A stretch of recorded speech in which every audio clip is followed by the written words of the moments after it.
Assalamualaikum warahmatullahi wabarakatuh. Baru-baru ni saya ada lihat satu video seorang ustaz menyatakan wanita yang mati dalam keadaan tak menutup aurat, confirm dia akan masuk neraka. Confirm dia akan diazab oleh Allah Subhanahu Wa Taala.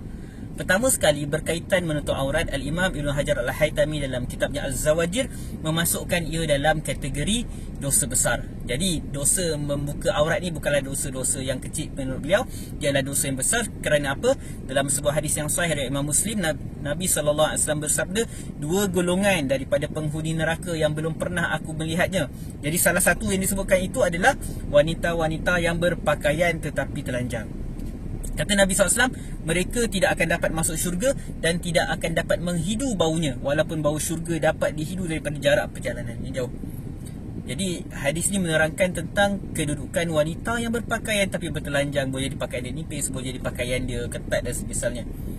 Jadi cuma walaupun begitu, adakah boleh kita menyatakan bahawa seseorang yang mati dalam keadaan tidak menutup aurat, orang contoh wanita yang tak menutup aurat dan tak bertaubat daripada dosa membuka aurat dia itu, dan dia mati, adakah kita boleh katakan dia confirm kena azab? Maka jawapannya tidak boleh.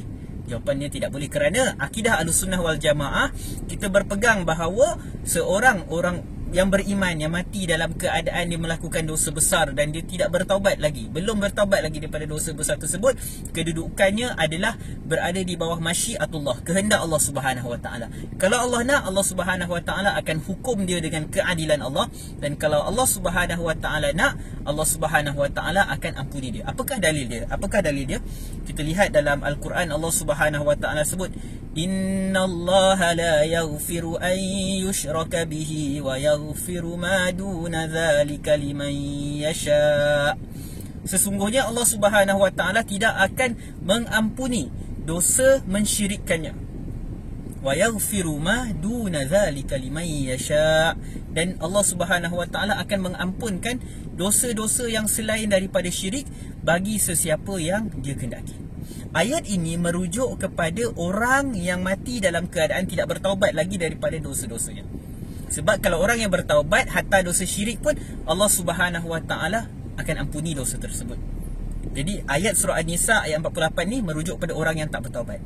Jadi orang yang buat syirik dan tak taubat, maka Allah tak ampuni dosa dia. Tapi dosa-dosa lain bagi orang beriman, dosa-dosa lain berada pada masyiatullah. Kalau Allah nak hukum dengan keadilan Allah, Allah akan hukum dia.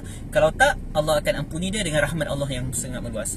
Imam At-Tabari dalam tafsir beliau menerangkan tentang ayat ini. Beliau menyatakan bahawa ayat ini menerangkan bahawa setiap pelaku dosa besar yang merujuk kepada yang beriman berada di bawah kehendak Allah. Jika Allah menghendaki, dia akan mengampuninya, dan jika dia menghendaki, dia akan menghukum orang tersebut, selagi mana dosa besar itu bukan syirik kepada Allah.